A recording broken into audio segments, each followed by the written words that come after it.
गोस्वामी जी महाराज पूर्व प्रसंग में वर्णन किए श्री सुतीक्षण जी महाराज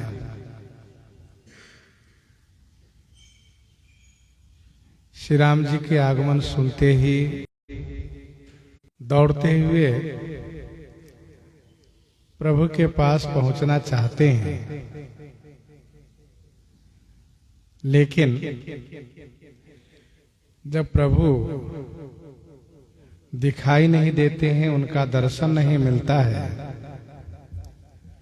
तो मन में अनेक प्रकार से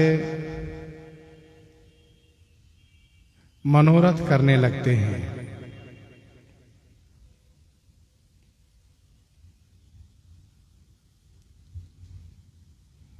मनोरथ करते हुए परिपूर्ण प्रेम को प्राप्त कर जाते हैं। प्रेम की वह 9 दशा प्राप्त कर लेते हैं।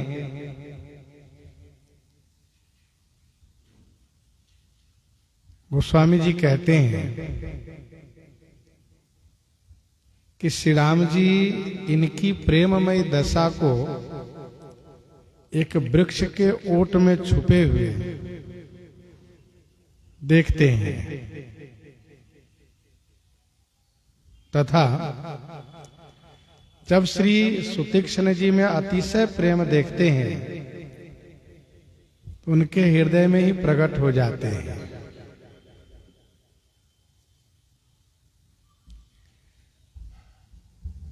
यदि प्रत्यक्ष प्रकट होते तो संभव था कि प्रेम की 10वीं दशा को प्राप्त कर जाते। इसीलिए पहले हृदय में प्रकट हुए, फिर इसके बाद बाहर प्रकट हुए।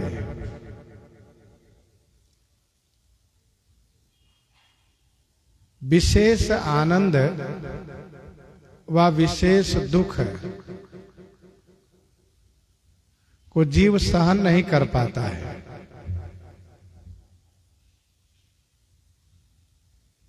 आनंद भी जब अपनी पराकाष्ठा पर हो तो वह असहनीय हो जाता है।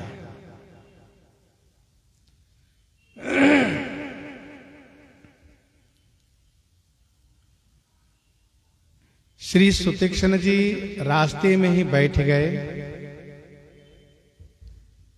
समाधिस्थ हो गए। उनका शरीर रोमांचित है, शरीर के रोंगटे खड़े हैं। कैसे तो कहा जैसे कटहल का फल हो। तब रघुनाथ निकट चली आए, देखी दशा निज जन मन भाए। देखी दशा निज जन मन भाए। तब कब? जब श्री रघुनाथ जी ने देखा कि श्री सुतीक्षण जी समाधिस्थ हो गए हैं, तब चल करके निकट में आए। कहां से चल करके? तो वृक्ष के आड़ में जो छुपे हुए थे वहां से चल करके निकट में आए। प्रेममयी इनकी दशा देख करके निज जन मन भाए। ये अपने जन है, अपना दास है। श्री राम जी के मन को बहुत अच्छे लगे।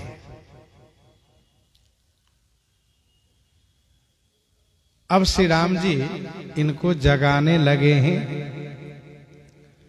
मुनि राम बहु भांति जगावा, जागन ध्यान जनित सुख पावा, जागन ध्यान जनित सुख पावा।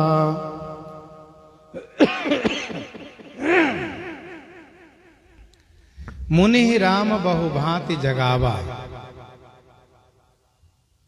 मुनि ही माने मुनि को, श्री राम जी बहुभांति जगावा अर्थात बहुत प्रकार से जगाए, परंतु जागन ध्यान जनित सुख पावा। जगते नहीं है, ध्यान जन्य सुख में डूबे हुए हैं।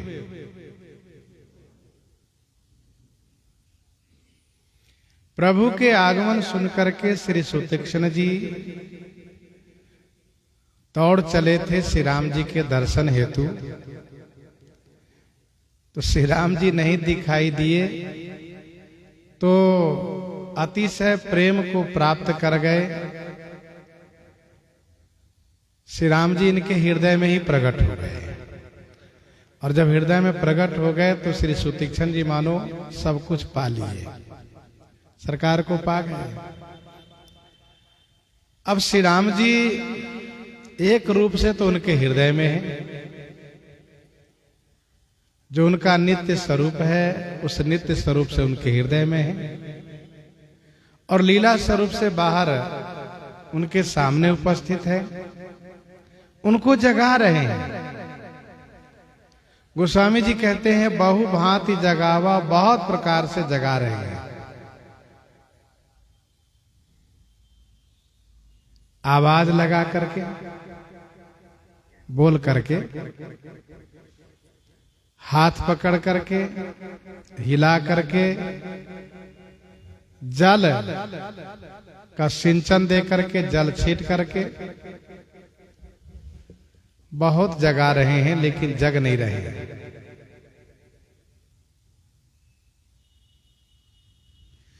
श्री सुतीक्ष्ण जी की प्रेम समाधि है, इसलिए जागन ध्यान जनित सुख पावा।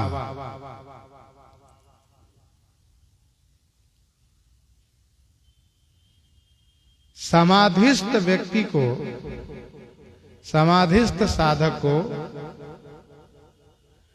बाह्य उपाय से नहीं जगाया जा सकता है, क्योंकि उनका अंतःकरण वहां लीन होता है जहां की वह परम पुरुष परमात्मा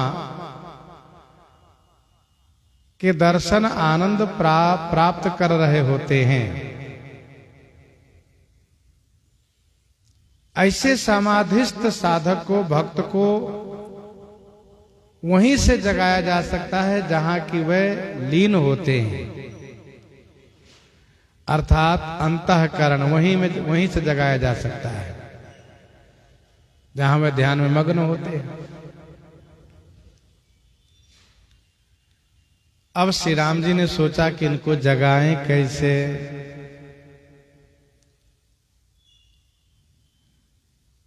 तो श्री राम जी ऐसे प्रेमी भक्त से दूर भी नहीं हो सकते, अलग हो भी नहीं सकते। हृदय में प्रकट थे, हृदय में अंतर्ध्यान हो जाते, हृदय से अंतर्ध्यान हो जाते, लेकिन ऐसा नहीं हो सकते क्योंकि मानो ऐसे प्रेमी जनों के हृदय में कैद हो जाते हैं। लोचन मग राम है उर आनी, दीन्हे पलक कपाट सयानी, किवाड़ लगा दिए गए तो अब जाइएगा कहां से।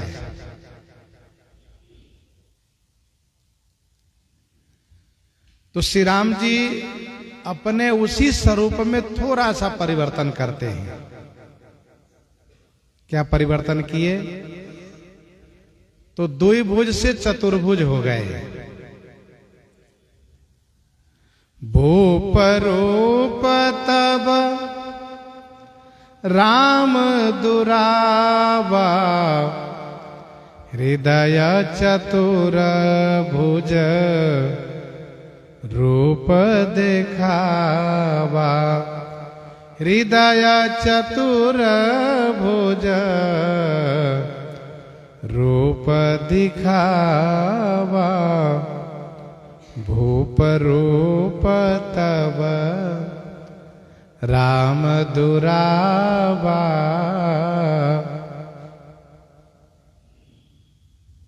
तब श्री राम भूप रूप दुरावा, राजा रूप को छुपा लिए और इनके हृदय में अपना चतुर्भुज रूप दिखा दिए।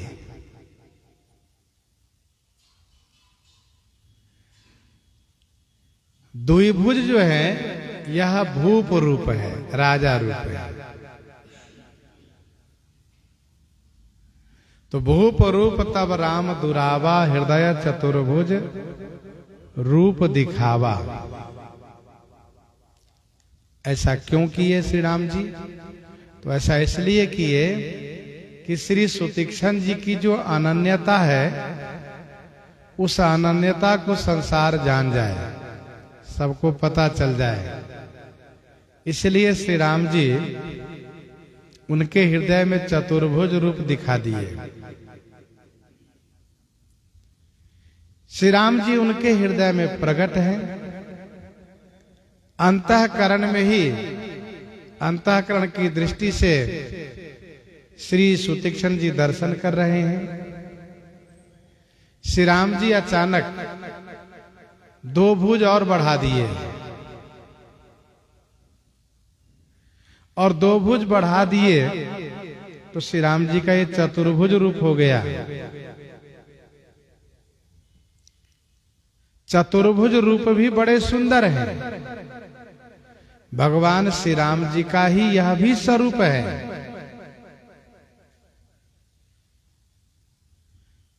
अति सुंदर सुचि सुखद सुशीला, गावहि वेद जासु जस लीला, दूषण रहित सकल गुण राशि, श्रीपतिपुर वैकुंठ निवासी।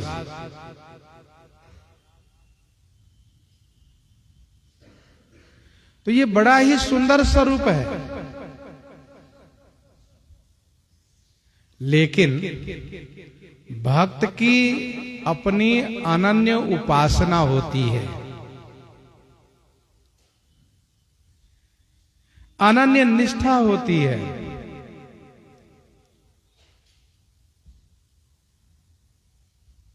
इसीलिए मुनि अकुलाई उठा तब कैसे, विकलहीन मनि फनिबर जैसे, मुनि अकुलाई उठा तब कैसे, विकलहीन मनि फनिबर जैसे।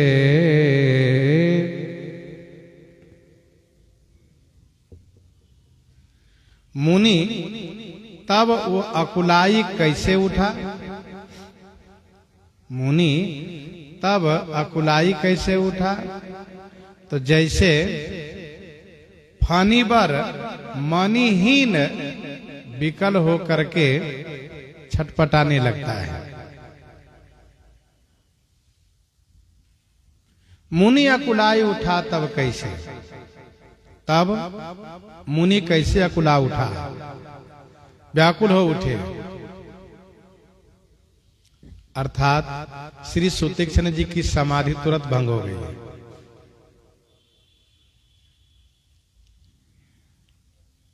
ऐसे व्याकुल हो गए जैसे कि मानो श्रेष्ठ सर्प मणिहीन होने पर व्याकुल हुआ हो।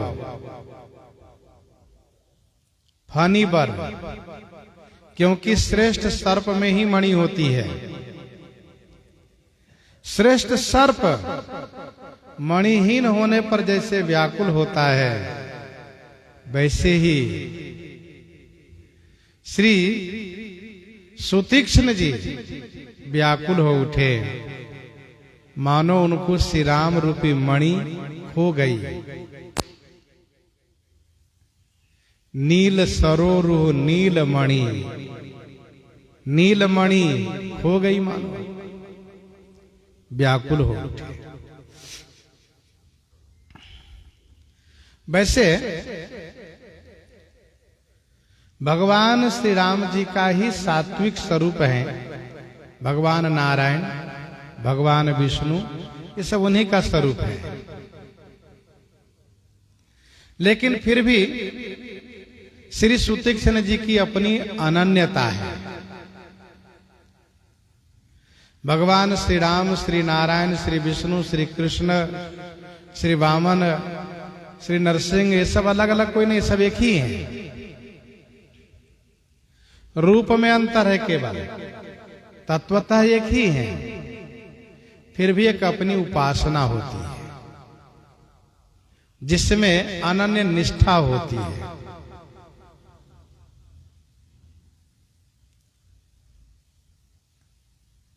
इसलिए श्री सुतीक्ष्ण जी व्याकुल हो उठे और श्री राम जी को इनकी समाधि भंग करने के लिए और कोई उपाय उपयुक्त नहीं लगा। यही उपाय सुंदर उपयुक्त लगा, जिससे कि इनकी अनन्य निष्ठा भी प्रकट हो और इनकी समाधि भी छूटे। श्री राम जी के दर्शन के सामने भगवान श्री राम जी के और कोई रूप उतने अच्छे नहीं लगते हैं। विष्णु चारि भुज विधि मुख चारि, विष्णु चारि भुज विधि मुख चारि, विकट वेश मुख पंच पुरारी, अपर देवस को न आही, यह छवि सखी पट तरिए जाही, यह छवि सखी पट तरिए जाही। अपर देवस को न आही, यह छवि सखी पट तरिए जाही।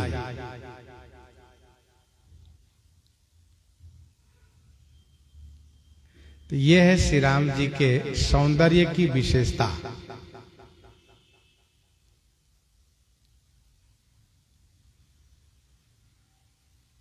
विकलहीन मणि फणिवर जैसे।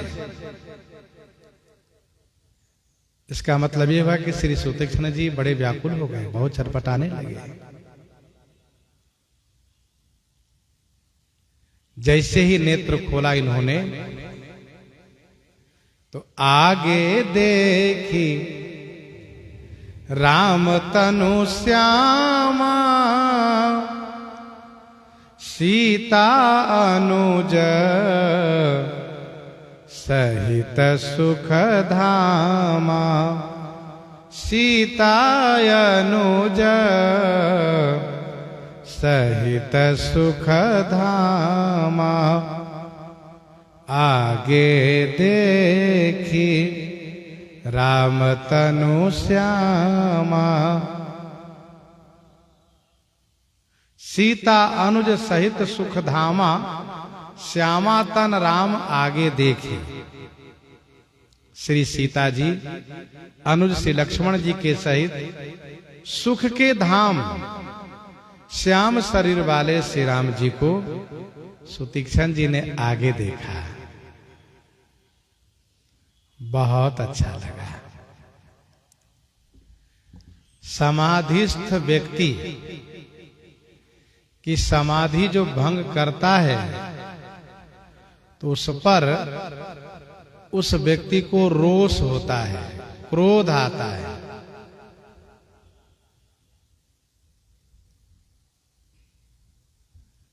लेकिन जिनके ध्यान में मगन हो,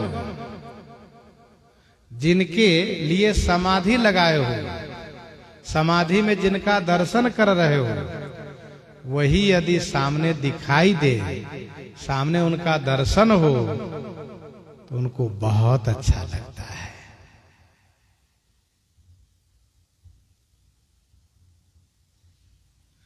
भगवान शिव की समाधि कामदेव ने भंग कर दी।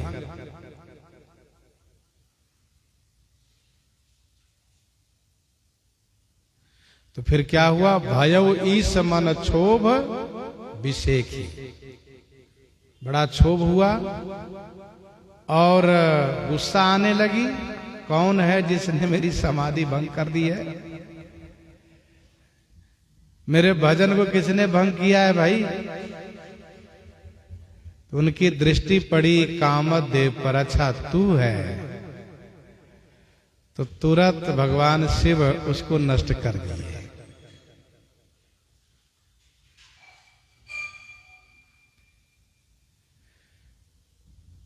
हिमालय की तलहटी में तमाम महात्मा लोग समाधिस्थ थे, ध्यान लगाए बैठे थे।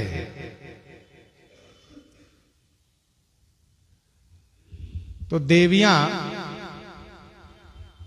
देवताओं के साथ अपने अपने लोक से मंगल गीत गाती हुई हरिद्वार कनखल क्षेत्र जहां दक्ष का यज्ञ हो रहा है उधर जा रही है। तो बाबाओं की समाधि भंग हो गई। अब चूंकि देवियां आकाश मार्ग से जा रही हैं, बाबा नीचे बैठे हैं। सुर सुंदरी करहि कल गाना, सुनत श्रवण छूटहि मुनि ध्याना। बाबाओं ने कहा तूने मेरी समाधि भंग की है, जाओ तुम लोग को इसका परिणाम भुगतना पड़ेगा। और हुआ भी यही।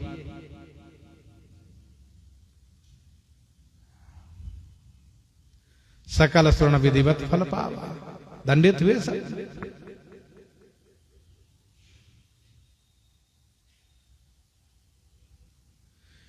तो सभी देवताओं को दंडित किया गया। वही पंपा सरोवर के आसपास में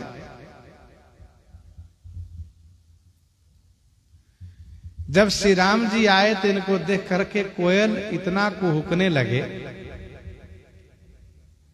कि महात्माओं की समाधि भंग हो गई। और जैसे ही महात्माओं ने श्री राम जी का दर्शन किया तो महात्माओं ने कहा कोयल तुमको बहुत आशीर्वाद, तुम्हारी वाणी इसी तरह से लोकप्रिय बनी रहे और तुम जब बोलो तो सबको प्रिय लगे, आशीर्वाद दिया।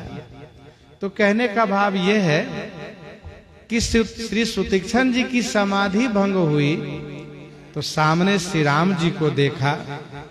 जो इनका मनोरथ था कि सहित अनुज मोहि राम गोसाई, मिलिह ही निज सेवक की नाई, वह मनोरथ पूरा हुआ तो बहुत सुख हुआ इनको।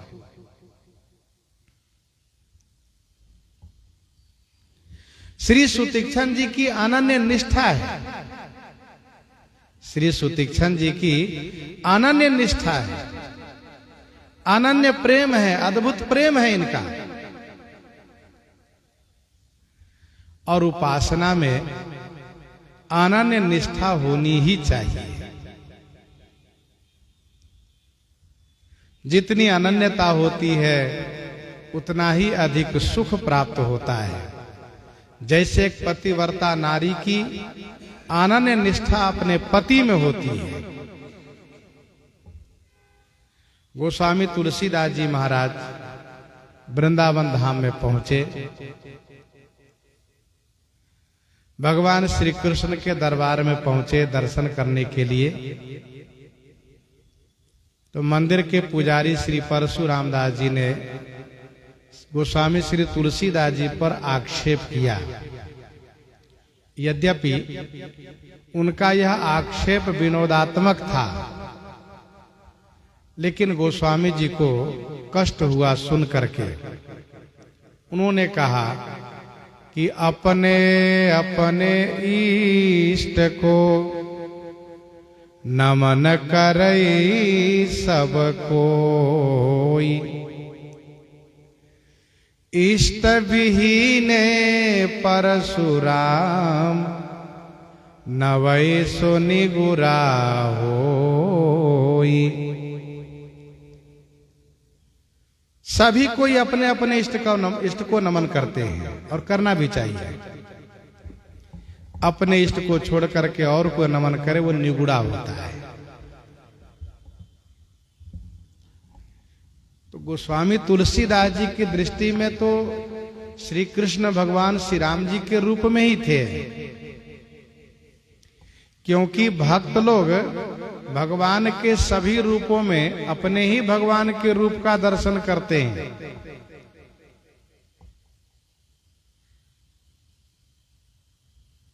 लेकिन श्री तुलसीदास जी को ऐसा लगा कि इनको भी बात समझ में आनी चाहिए, इनको भी पता लगना चाहिए कि मैं श्री राम जी को ही प्रणाम किया हूं, श्री कृष्ण जी को नहीं। तो श्री तुलसीदास जी महाराज ने कहा कि कहा कहो छबिया जुकी भले बने हो नाथ, तुलसी मस्तक नमत है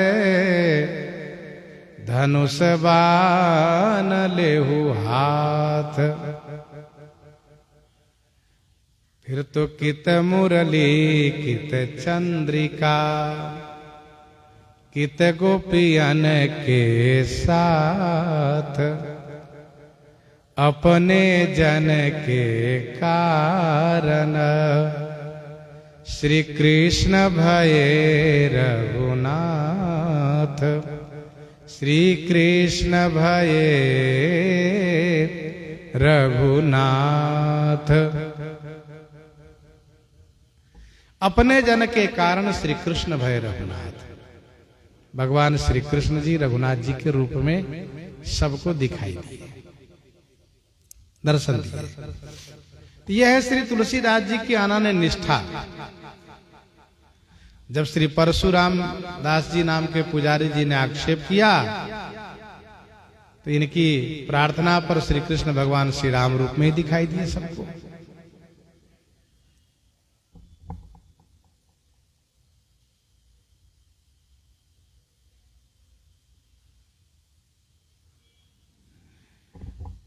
आगे देख राम तनु श्यामा, सीता अनुज सहित सुख धामा, परउ लकुट एव चरणनि लागी, प्रेम मगन मुनि बर बड़ भागी, प्रेम मगन मुनि बर बड़ भागी।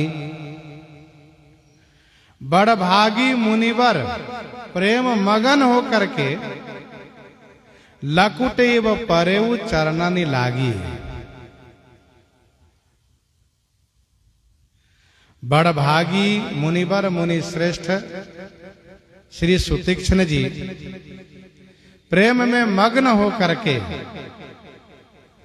लकुटी माने लकुटी की तरह छड़ी की तरह गिर गए और चरणन ही लागी, चरणों में लग गए, चरण पकड़ लिए। परउ लकुट एव चरणन लागी, प्रेम मगन मुनि बर बड़ भागी।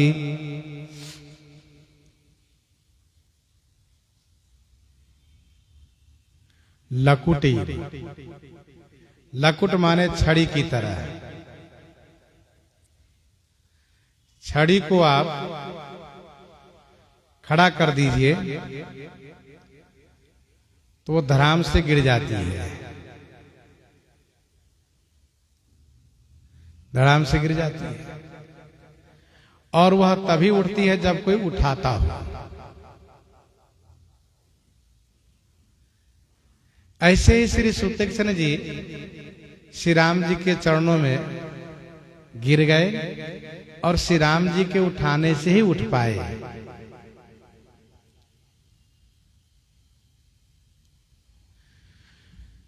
मानस जी में दंड और लकुट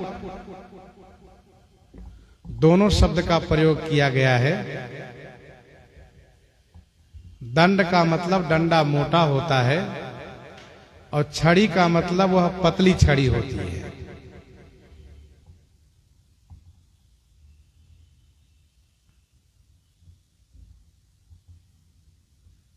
छड़ी कहने का मतलब यह हुआ कि श्री सुतीक्ष्ण जी बड़े ही दुर्बल हैं, जैसे श्री भरतलाल जी दुर्बल हैं। पाही नाथ कही पाही गोसाई भूतल परेव लकुट की नाई। श्री मनु जी हृष्ट पुष्ट हैं, मोटे हैं, इसलिए उनके लिए कहा परेव दंडेव गही पद पानी। तो परेव लकुट एव चरण लागी प्रेम मगन मुनि बर बड़ भागी। गोस्वामी जी कहते हैं श्री सुतीक्ष्ण जी बड़भागी हैं, बड़े ही भाग्यवान हैं, भाग्यशाली हैं, प्रेम में मगन हैं, लकुट की तरह गिर करके चरणों में पड़े हुए हैं, चरण को पकड़े हुए हैं। ऐसे भाग्यशाली श्री सुतीक्ष्ण जी हैं। भगवान श्री राम भद्र जी के श्री चरणों में जिनका अतिशय अनुराग हो वही तो बड़भागी है, और जो श्री राम जी के चरण से विमुख है वही तो अभागा है, भाग्यहीन है। सुनहु माते लोग अभागी हरित जी हो ही विषय अनुरागी। विनय पत्रिका 140 में गोस्वामी जी ने लिखा ते नर नरक रूप जीवत जग भव भंजन पद विमुख अभागी। ते नर नरक रूप जीवत जग भव भंजन पद विमुख अभागी। लेकिन जिन्होंने श्री रघुनाथ जी के चरण में अनुराग किया है वह भाग्यशाली हैं, बड़भागी हैं। गोस्वामी जी ने 7 कांड में यह भाव दर्शाया है। गोस्वामी जी ने 7 कांड में यह भाव दर्शाया है कि भगवान के चरणों में प्रेम करने वाला बड़भागी होता है। अतिशय बड़भागी चरणनि लागी जुगल नयन जल धार बही अति सय बड़भागी चरणनि लागी। श्री अहिल्या जी अतिशय बड़भागी है। क्यों? क्योंकि रघुनाथ जी ने अपना श्री चरण कमल इनके मस्तक पर पधराया है। श्री मिथिलेश जी महाराज बड़े भाग्यवान हैं। ते पद पखारत भाग्य भाजन ते पद पखारत भाग्य भाजन जनक जय जय सब कहे। अयोध्या कांड में गोस्वामी जी ने लिखा माता श्री सुमित्रा जी कहती हैं भूरि भाग भाजन भयऊ मोहि समेत बलि जाऊं जो तुम्हारे मन छाड़ी छल किन्ह राम पद ठाऊं किन्ह राम पद ठाऊं।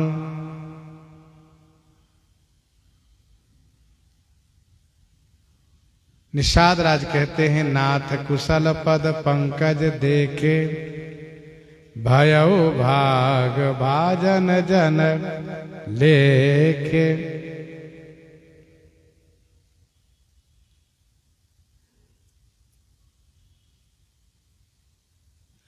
अरण्य कांड में यहां आप श्रवण कर रहे हैं।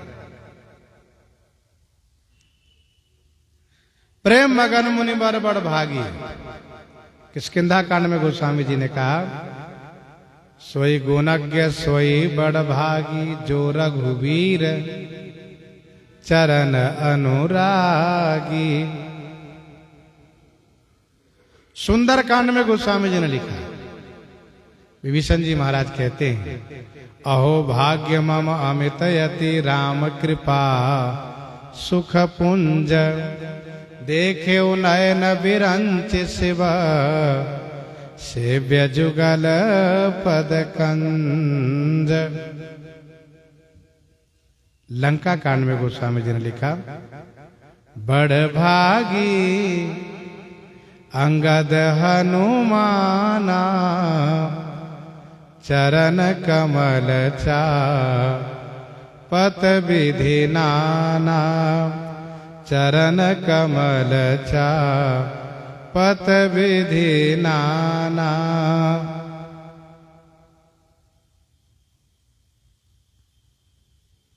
आह धन्य लक्ष्मण बड़ भागी।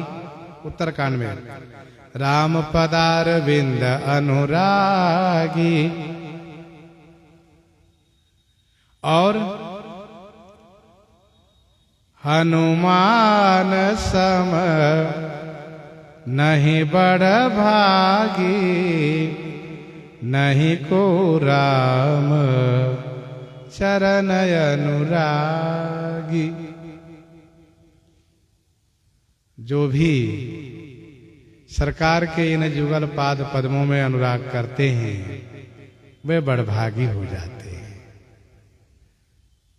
और बड़भागी बनने के लिए कोई दूसरा उपाय नहीं है।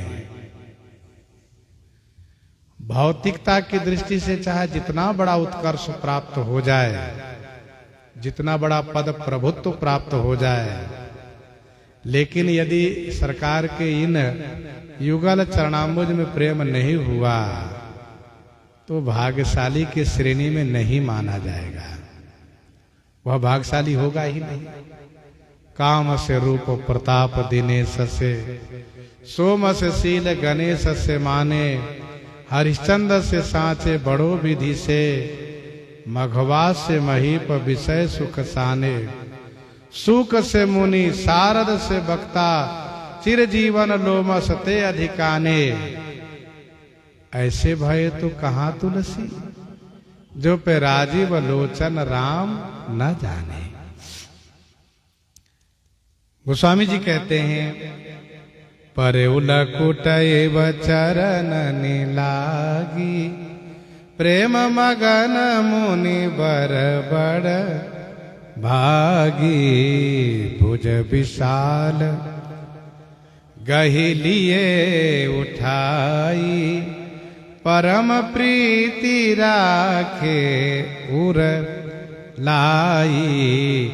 परम प्रीति राखे उर लाई। भुज विशाल, सरकार की भुजा बड़ी लंबी है। आजान भुज सर चाप धर, संग्राम अजित खर दूषण। बड़ी लंबी भुजा है, भुज विशाल। उस विशाल भुजा से कई माने पकड़ करके उठा लिए, और परम प्रीति माने अतिशय प्रीति के साथ उरलाई राखे। उर माने हृदय से लगा करके रखे। हृदय से लगा करके रखे, रखे ही रह गए कुछ देर तक। अच्छा, श्री सुतीक्ष्ण जी जैसे अनुरागी भक्त भगवान को प्राप्त होते हैं, तो भगवान भी बड़े आनंदित होते हैं, क्योंकि ये ऐसे भक्त हैं कि मन कर्म वचन राम पद सेवक, सपने वान भरोस न देवक। बाकी भक्त जैसे हम लोग भी भक्त होते, थोड़ा इधर थोड़ा उधर थोड़ा उधर, लेकिन श्री सुतीक्ष्ण जी जैसे भक्त इधर उधर नहीं, एक ही तरफ रहते हैं। भुज विशाल गही लिए उठाई। भक्त चरणों में पड़ता है तो स्वयं यदि उठ जाए तो उनके प्रेम में हल्का माना जाएगा, हल्कापन माना जाएगा। भगवान यदि उनको उठाने में देरी करते हैं तो भगवान में निष्ठुरता मानी जाएगी। इसलिए भगवान भी अविलंब शीघ्र उठाते हैं, शीघ्र उठाते हैं। भुज विशाल गही लिए उठाए। अच्छा, भक्त का भाव दासता पूर्वक होता है। भक्त का भाव दासता पूर्वक होता है कि हम चरण में रहें। भगवान कहते नहीं नहीं, तू मेरे सखा है इसलिए मेरे हृदय में रहो। अच्छा, हमारे श्री रघुनाथ जी का एक बड़ा सुंदर स्वभाव है। वे कभी भी किसी को अपने से छोटा नहीं मानते हैं। दो ही भाव श्री राम जी मानते हैं अपनी ओर से। गोस्वामी जी ने विनय पत्रिका 251 में लिखा, आप माने स्वामी कई सखा, आप माने स्वामी कई सखा, सुभाय पाई पति ते सावधान रहत डरत। आप माने स्वामी कई सखा। श्री राम जी या तो स्वामी मानते या तो सखा मानते हैं। लेकिन भक्त लोग भी बहुत सावधान रहते हैं। वे ये सोचते हैं कहीं मेरे मन में यह बात ना जाए कि हम इनके बराबर के हैं, वह हम इनके स्वामी हैं, हम इनके गुरु जी हैं, इनके पिताजी हैं। ये बात मेरे मन में ना आवे, इस बात को लेकर के वे सावधान रहते हैं। श्री राम जी भक्तों को अपने हृदय में लगाते हैं, मानो ये कह करके तू मेरे सखा है। लेकिन वे कहते नहीं नहीं, हम तो चरण में ही रहेंगे। भक्तमालकार स्वामी श्री नाभा गोस्वामी जी ने भक्तों का चरित गायन किया और भक्तों के चरित रूपी एक माला दिव्य तैयार किया। वह माला ठाकुर जी के हृदय में धारण कराया। तो जैसे धारण कराया वह माला खिसक करके चरण में आ गया। क्यों? माला में है भक्त। भक्त कहते हैं कि नहीं नहीं, हम तो चरण में ही रहेंगे, मेरा स्थान चरण का है। ये एक भाव होता है दासता पूर्ण। परे लकुटी व चरण नहीं लागी। तो सरकार भुज विशाल गही लिए उठाई। जितने भक्त का चरित्र आप सब जगह देखेंगे, भक्त चरणों में ही रहता है। गुरु श्री वशिष्ठ जी को लगा कि पूरे लीला काल में मैं गुरु बन करके इनसे पूजवाता रहा, मेरी पूजा श्री राम जी करते रहे, कहीं ऐसा न हो मेरे मन में आ जाए कि हम तो इनके गुरु ही हैं। इसलिए अकेले एकांत में मिलते हैं और कहते हैं, हे रघुनंदन, आप सबकी इच्छा पूर्ति कर रहे हैं, मेरी भी इच्छा पूर्ति कीजिए। तो सरकार मानो कहते हैं, गुरुदेव आपको कौन सी इच्छा है? तो कहते हैं, नाथ एक बर मांगो, राम कृपा कर देहु, जन्म जन्म प्रभु पद कमल, कबहु घटई जनी नेहु। आपके चरण कमल में स्नेह मेरा कभी घटे ना। अब देखिए, अस कही मुनि वशिष्ठ गृह आए और श्री चक्रवर्ती अवधेश जी महाराज मानते हैं कि मेरा लाला है, मेरा बेटा है, मेरा पुत्र है राघव, मेरा राम। लेकिन अस कही गे विश्राम गृह, राम चरण चित लाई। क्या भाव है गजब का। मेरा चित्त चरण में लगा रहना चाहिए। सरकार जिन सखाओं को हृदय से लगाते हैं वे सभी चरण में ही झुकते हैं। चरण में अपना स्थान चाहते हैं। तो सरकार का अपना बड़प्पन है इनका कि वे अपने जैसा आदर सम्मान देते हैं। को साहिब सेवक ही निवाजी, आप समान साज सब साजी। लेकिन सेवक भी सावधान रहता है, हमेशा उनके चरणों में ही अपना स्थान चाहता है।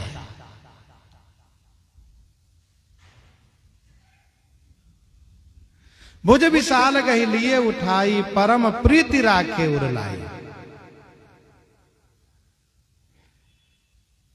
श्री विभीषण जी ने दूर से प्रणाम किया है, दूर ही ते देखे दो भ्राता, और फिर उनको चलना नहीं कहा गोस्वामी जी ने, और वहीं से दर्शन करते करते प्रेम में विभोर होकर के साष्टांग प्रणिपात किया, वंदन किया, समर्पण किया। तो श्री राम जी तुरंत अपनी भुजा से उठा लिए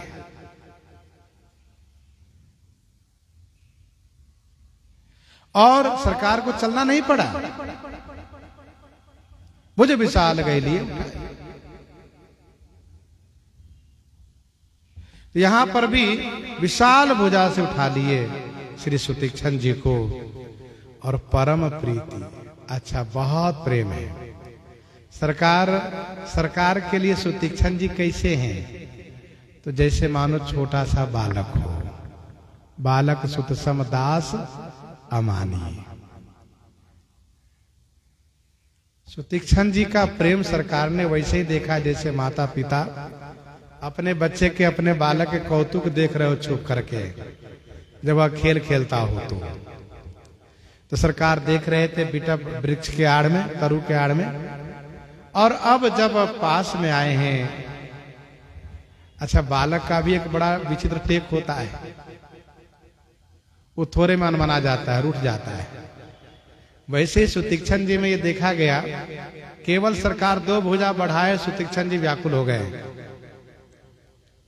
मानो बालक अपनी माता, अपने पिता के अलावा किसी को स्वीकार नहीं करता है, स्वीकार नहीं करना चाहता है। कोई बात होगी मां से कहेगा, पिताजी से कहेगा।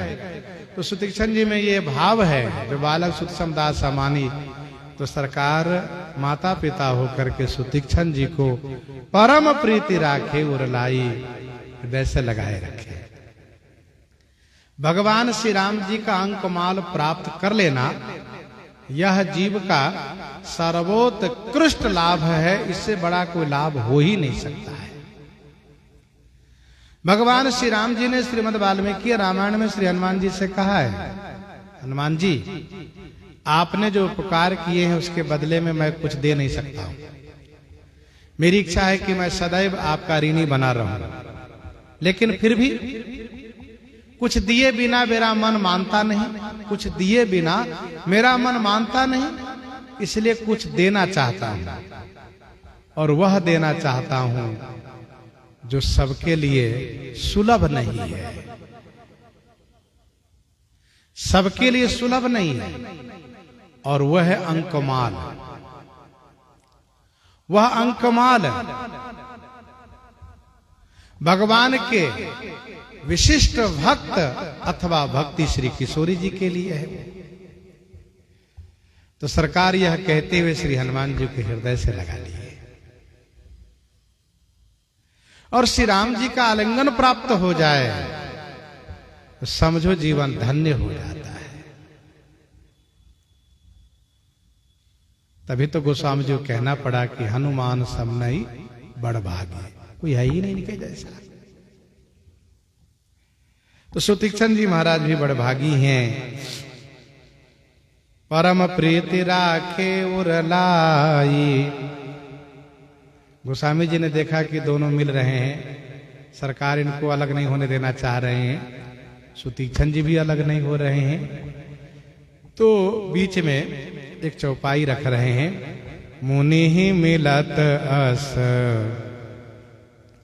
सोह कृपाला, मुनि ही मिलत अस सोह कृपाला, कनक तरुहि जनु भेंट तमाला, कनक तरुहि जनु भेंट तमाला। मुनि मिलत अस सोह कृपाला, कनक तरुहि जनु भेंट तमाला। कृपाला श्री राम जी, मुनि मिलत अस सोह, ध्यान दीजिएगा, यहां भगवान मिल रहे हैं, इनकी शोभा कह रहे हैं। भक्त मिल रहे हैं, सो बात नहीं कह रहे हैं। भगवान कृपा करके स्वयं मिल रहे हैं। इसलिए गोस्वामी जी कहते हैं कि मुनि मिलत अस सोह कृपाला। मुनि से मिलते हुए में कृपालु श्री राम जी इस प्रकार से सुशोभित हो रहे हैं कि कनक तरुहि जनु भेंट तमाला। जनु, कनक तरुहि तमाला भेंट। जनु माने मानो, कनक तरुहि माने स्वर्ण के वृक्ष से, स्वर्ण के पौधे से तमाला भेंट, तमाल वृक्ष मिल रहे हो। मुनि मिलता सोह कृपाला। सुतीक्षण जी की ये भावना थी, इच्छा थी, चाहना थी कि मिली है ही निज सेवक की नाई। क्या वह मुझसे अपने सेवक के जैसे मिलेंगे? सरकार देखी दशा निज जनमन भाई, गोस्वामी जी ने कहा। अब जब मुनि ने साष्टांग प्रणाम किया और सरकार उठा करके हृदय से लगा लिए, तो श्री सुतीक्षण जी भी यह अनुभव कर रहे हैं कि मुझे अपने सेवक के जैसे हृदय से लगाए। इसमें श्री राम जी की शोभा हो रही है। मुनि मिलत अस सोह कृपाला, कनक तरुहि जनु भेंट तमाला। मानो सोने के वृक्ष से तमाल वृक्ष मिल रहे हो। अच्छा, दोनों के लिए वृक्ष की उपमा दी।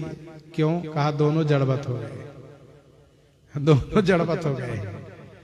एक बार जान लीजिए, भगवान भक्त से पीछे नहीं रहते हैं। जे यथा माम प्रपद्यन्ते तांस तथैव भजाम्यहम्। जो जैसे भजता है मैं वैसे ही भजता हूं। अब जहां श्री सुतीक्षण जी ऐसे प्रेम में विभोर थे, तो क्या भगवान विभोर नहीं होंगे? भगवान भी विभोर है। इसलिए दोनों के लिए कहा वृक्ष। एक सोने के वृक्ष जैसे लग रहे हैं, एक तमाल के वृक्ष जैसे लग रहे हैं। किसी ने कहा प्रेम से परिपूरित हैं श्री सुतीक्षण जी, अतएव इनको कनक माने धतूरे के वृक्ष कहिए। धतूरा जिसमें नशा ही नशा होती है, वैसे ही इनमें प्रेम रूपी नशा है, प्रेम रूपी मादकता है। तो कनक तरुहि माने धतूर के पौधे से तमाल मिल रहे हो। और पहला अर्थ आपने सुना है, कनक माने स्वर्ण, सोना। श्री राम जी तमाल के वृक्ष जैसे हैं। तमाल एक सदाबहार वृक्ष होता है। पहाड़ी क्षेत्र में जमुना किनारे हुआ करता है। 15 से 20 हाथ ऊंचा होता है, सांवले रंग का होता है। इसलिए कवि लोग इनको भगवान के रंग से उपमित करते हैं। कनक तरुहि जनु भेंट तमाला। राम बदन बिलोकी मुनि ठाढ़ा, मानहु चित्र माझ लिखि काढ़ा। राम बदन बिलोकी मुनि ठाढ़ा, मानहु चित्र माझ लिखि काढ़ा।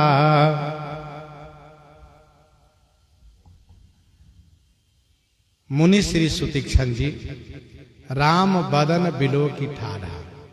श्री राम जी के बदन माने मुख को देख करके, ठाढ़ा माने खड़े हैं, एकदम से अपलक नयन होकर के टकटकी लगाए खड़े हैं।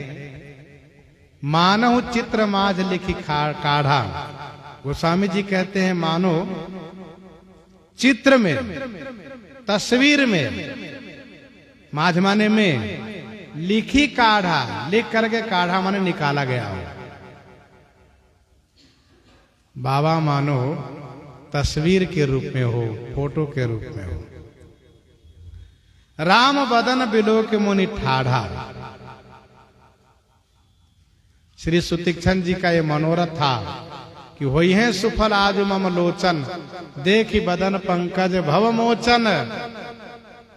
तो सरकार इनकी इस मनोरथ को भी पूरा कर रहे हैं।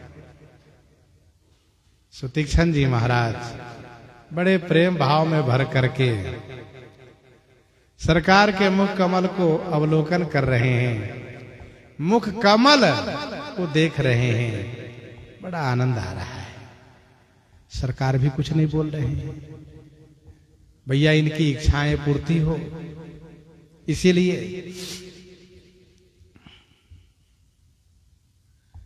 अच्छा, गोस्वामी जी महाराज भक्त भगवान का मिलना वर्णन करते हैं, लेकिन अलग अलग होना नहीं कहते हैं।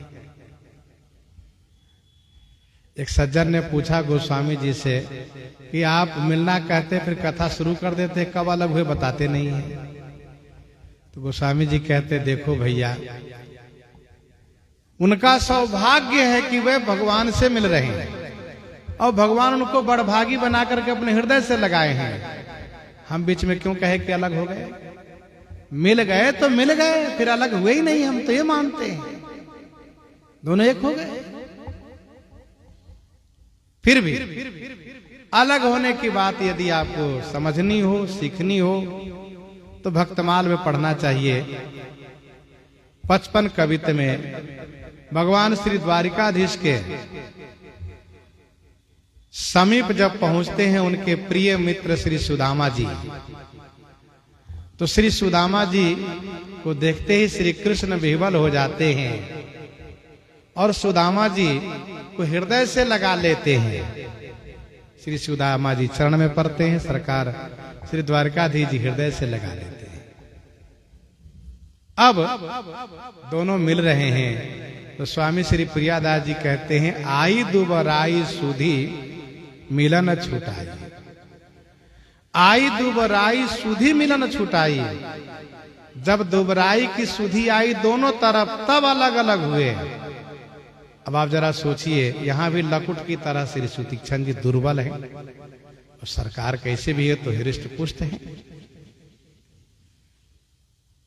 आई दुबराई सुधी, श्री सुदामा जी को अपनी दुबराई की सुधी आई। मेरी हड्डी न श्री द्वारकाधीश जी के शरीर में चुभ जाए। द्वारकाधीश जी को मित्र की दुबराई की सुधी आई, कहीं इनकी हड्डी दब न जाए। दोनों धीरे धीरे करके अलग अलग हो गए। वैसे यहां भी अलग हुए। राम बदन बिलोक मुनि ठाढ़ा, मानहु चित्र माझ लिखी काढ़ा। जो श्री राम जी को देखते हैं उनकी दशा ऐसी होती है।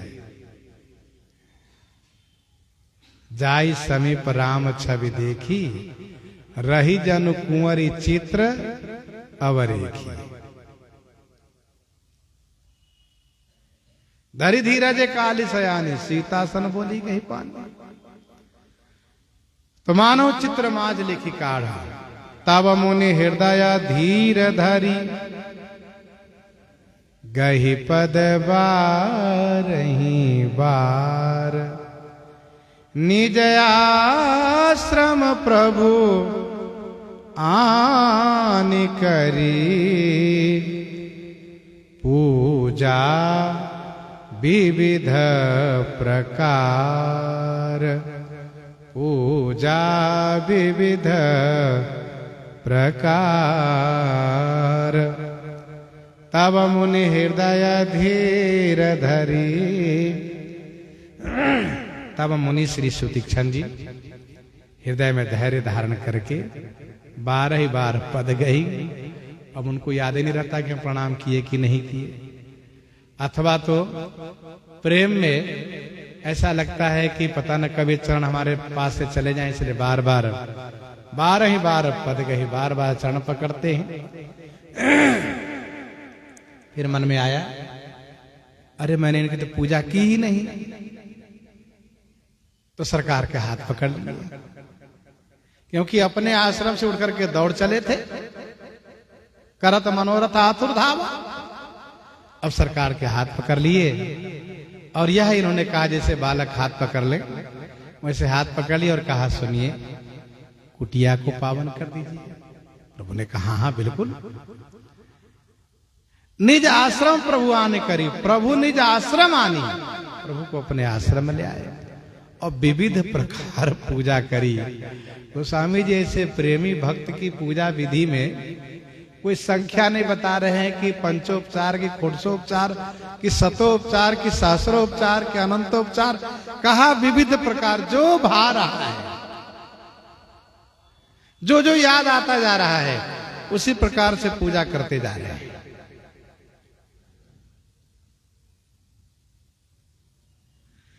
तब मुनि हृदय धीर धरी, गहि पद बारहि बार। एक बार देखने के बाद अधीरता तो आ ही जाती है। श्री राम जी को जब एक बार ठीक से देखिए तो अधीरता आ ही जाती है।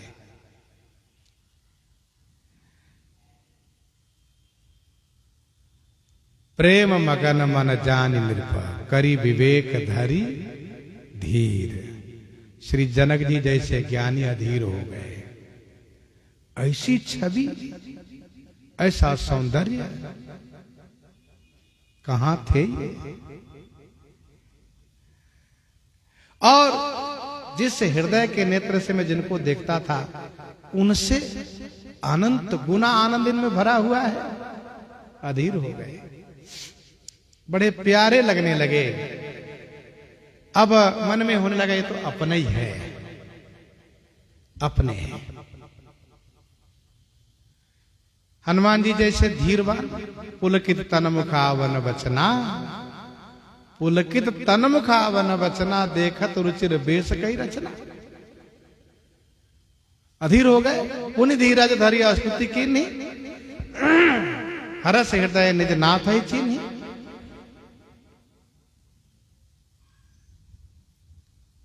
देखि भानुकुल भूषण ही बिसरा सकिन अपान।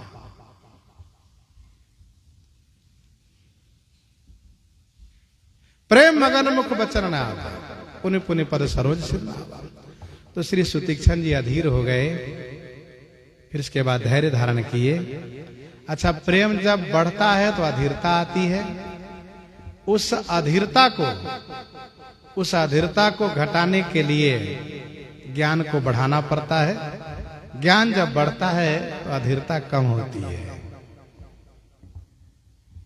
श्री सुतीक्षण जी ज्ञान के द्वारा अपने आप को संभाल लिए, यह सोच करके कि अरे मैंने तो कुछ पूजा भी नहीं की, मैंने उनको कुछ खिलाया पिलाया नहीं, जब से आए मेरे स्वामी खड़े ही हैं, अरे मुझे न जाने क्या हो गया। फिर तो जल्दी जल्दी में सब करना शुरू कर दिया। निज आश्रम प्रभु आनि करी पूजा विविध प्रकार। अच्छा, बाल कांड में, अयोध्या कांड में आपने श्रवण किया है 8 चौपाई, 10 चौपाई, 12 चौपाई पर दोहा है। ज्यादा से ज्यादा 12 चौपाई, प्रायः 8 चौपाई के बाद दोहा है। लेकिन अरण्य कांड में महाराज 24 चौपाई, 27 चौपाई, इतनी संख्या में बहुत चौपाइयों के बाद दोहा आ रहा है। इसका मतलब क्या है?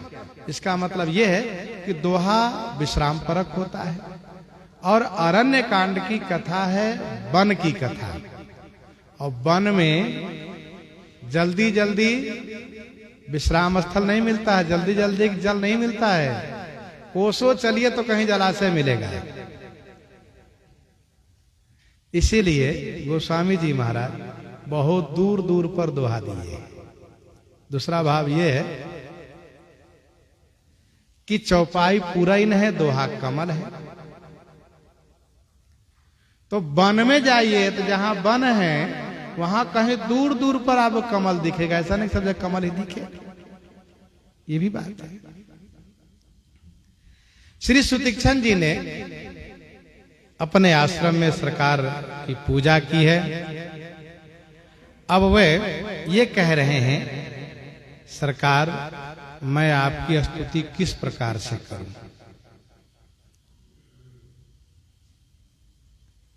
मुझे तो कोई विधि समझ में नहीं आती, मुझे तो कुछ पता ही नहीं और कुछ भी नहीं जानता हूं, ऐसा कहते कहते पूरे दोहा बार स्तुति कर जाते हैं।